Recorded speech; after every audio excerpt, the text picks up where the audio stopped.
호세아 8장. 나팔을 불어서 비상경보를 알려라. 이스라엘 백성이 나의 언약을 깨뜨리고 내가 가르쳐준 율법을 어겼으므로 적군이 독수리처럼 나 주의 집을 덮칠 것이다. 우리의 하나님, 우리 이스라엘이 주님을 압니다 하고 나에게 호소하면서도 복된 생활을 뿌리치니 적군에게 쫓길 것이다. 이스라엘이 왕들을 세웠으나 나와는 관계가 없는 일이다. 통치자들을 세웠으나 그 또한 내가 모르는 일이다. 은과 금을 녹여서 신상들을 만들어 세웠으나 마침내 망하고야 말 것이다. 사마리아 사람들아, 나는 너희의 송아지 우상을 인정하지 않는다. 그것들 때문에 나의 분노가 활활 타오른다. 너희가 언제 깨끗해지겠느냐? 이스라엘에서 우상이 나오다니. 송아지 신상은 대장장이가 만든 것일 뿐 그것은 신이 아니다. 사마리아의 신상 송아지는 산산조각이 날 것이다. 이스라엘이 바람을 심었으니 광풍을 거둘 것이다. 곡식줄기가 자라지 못하니 알곡이 생길 리 없다. 여문다고 하여도 남의 나라 사람들이 거두어 먹을 것이다. 이스라엘은 이미 먹히고 말았다. 이제 그들은 세계 만민 속에서 깨어진 그릇처럼 쓸모없이 되었다. 외로이 떠돌아다니는 드나귀처럼 아시리아로 올라가서 도와달라고 빌었다. 에브라임은 연인들에게 제 몸을 팔았다. 이스라엘이 세계 열방 사이에서 몸을 팔아서 도움을 구하였지만 이제 내가 이스라엘을 한 곳에 모아서 심판하겠다. 외국 왕들과 통치자들의 억압에 짓눌려서 이스라엘이 야을 것이다. 에브라임이 죄를 용서받으려고 제단을 만들면 만들수록 늘어난 제단에서 더욱더 죄가 늘어난다. 수만 가지 율법을 써주었으나 자기들과는 아무런 관계도 없는 것처럼 여겼다. 희생제물을 좋아하여 짐승을 잡아서 제물로 바치지만 그들이 참으로 좋아하는 것은 먹는 고기일 따름이다.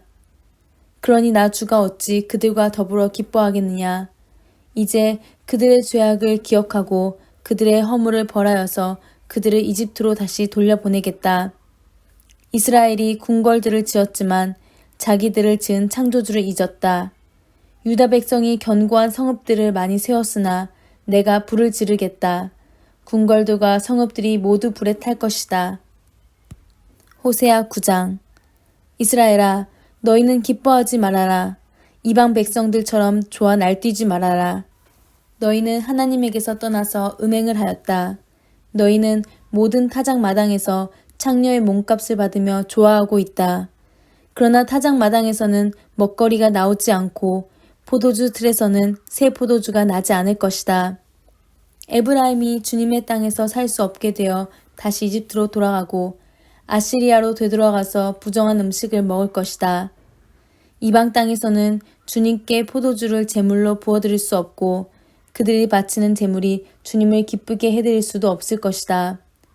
그들이 먹는 것은 초상집에서 먹는 음식과 같아서 그것을 먹는 사람들마다 부정을 타게 될 것이다. 그들이 먹는 것은 허기진 배나 채울 수 있을 뿐 주님께서 계신 집으로 가져다가 바칠 것은 못 된다. 절기가 오고 주님께 영광을 돌릴 잔칫날이 돌아와도 무엇을 제물로 드릴 수 있겠느냐. 재난이 닥쳐와서 백성들이 흩어지는 날 이집트가 그 피난민을 받아들여도 끝내 멤피스 땅에 묻히는 신세가 될 것이다. 가지고 간 귀중한 금은 보화는 잡초 속에 묻히고 살던 곳은 가시덤불로 덮일 것이다. 이스라엘은 알아라. 너희가 보복을 받을 날이 이르렀고 죄 지은 만큼 벌받을 날이 가까이 왔다. 너희는 말하기를 이 예언자는 어리석은 자요 영감을 받은 이 자는 미친 자다 하였다. 너희의 죄가 많은 만큼 나를 미워하는 너희의 원한 또한 많다. 하나님은 나를 예언자로 임명하셔서 에브라임을 지키는 파수꾼이 되게 하셨다. 그러나 너희는 예언자가 가는 길목마다 덫을 놓았다. 하나님이 계신 집에서마저 너희는 예언자에게 원한을 품었다. 기브아 사건이 터진 그때 못지않게 이 백성이 더러운 일을 계속한다. 주님께서 이 백성의 죄악을 기억하시고 그릇된 행실을 다 벌하실 것이다. 내가 이스라엘을 처음 만났을 때 광야에서 만난 포도송이 같았다.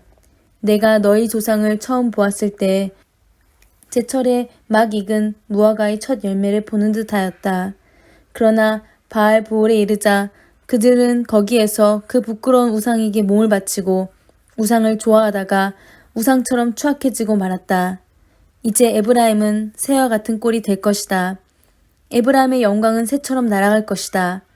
아기가 태어나는 일도 없고 여인들이 임신하는 일도 없고 아기를 낳는 일도 없을 것이다. 이미 낳아서 기르는 자식들은 내가 빼앗을 것이다. 한 아이도 살려두지 않을 것이다. 내가 이 백성을 버리는 날에 재앙이 이 백성에게 닥칠 것이다. 내가 보기에 에브라임은 아름다운 곳에 심긴 두루와 같습니다만 에브라임이 제 자식들을 살인자에게 끌어다 주게 되었습니다.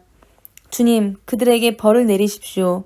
주님께서는 무슨 벌을 내리시고자 하십니까? 아이 베지 못하는 태를 주시고 저진하지 않는 가슴을 주십시오. 이 백성의 온갖 죄악은 길갈에서 시작된다. 내가 그들을 미워하기 시작한 것도 길갈에서다. 하는 짓이 악하니 그들을 나의 집에서 쫓아내겠다. 다시는 그들을 사랑하지 않을 것이다. 대신이라는 것들도 모조리 나를 거슬렀다. 에브라임은 그 밑동이 찍혀서 뿌리가 말라버렸으니 열매를 맺지 못할 것이다. 그들이 자식을 낳는다 하여도 그들이 낳은 귀여운 자식들을 내가 죽게 할 것이다. 백성이 하나님의 말씀을 듣지 않으니 나의 하나님이 백성을 버리실 것이다. 그 백성은 만민 사이에서 떠도는 신세가 될 것이다. 호세아 10장. 이스라엘은 열매가 무성한 포도덩굴, 열매가 많이 맺힐수록 제단도 많이 만들고 토지에 수확이 많아질수록 돌기둥도 많이 깎아 세운다. 그들의 마음이 거짓으로 가득 차 있으니 이제는 그들이 죗값을 받는다. 하나님이 그들의 제단들을 파괴하시고 돌기둥들을 부수실 것이다. 우리가 주님 두려운 줄 모르고 살다가 임금도 못 모시게 되었지만 이제 임금이 있은들 무엇에다가 쓰랴 하며 한탄할 날이 올 것이다. 그들은 빈 약속이나 일삼고 거짓 맹세나 하며 쓸모없는 언약이나 맺는다. 그러므로 바디랑에 도단한 독초처럼 불의가 퍼진다. 사마리아 주인은 베다웬의 금송아지를 잃고 두려워하고 그 우상을 잃고 슬퍼할 것이다. 그것을 즐겨서 섬긴 이교의 제사장들은 우상의 영화가 자기들에게서 떠난 것 때문에 탄식할 것이다.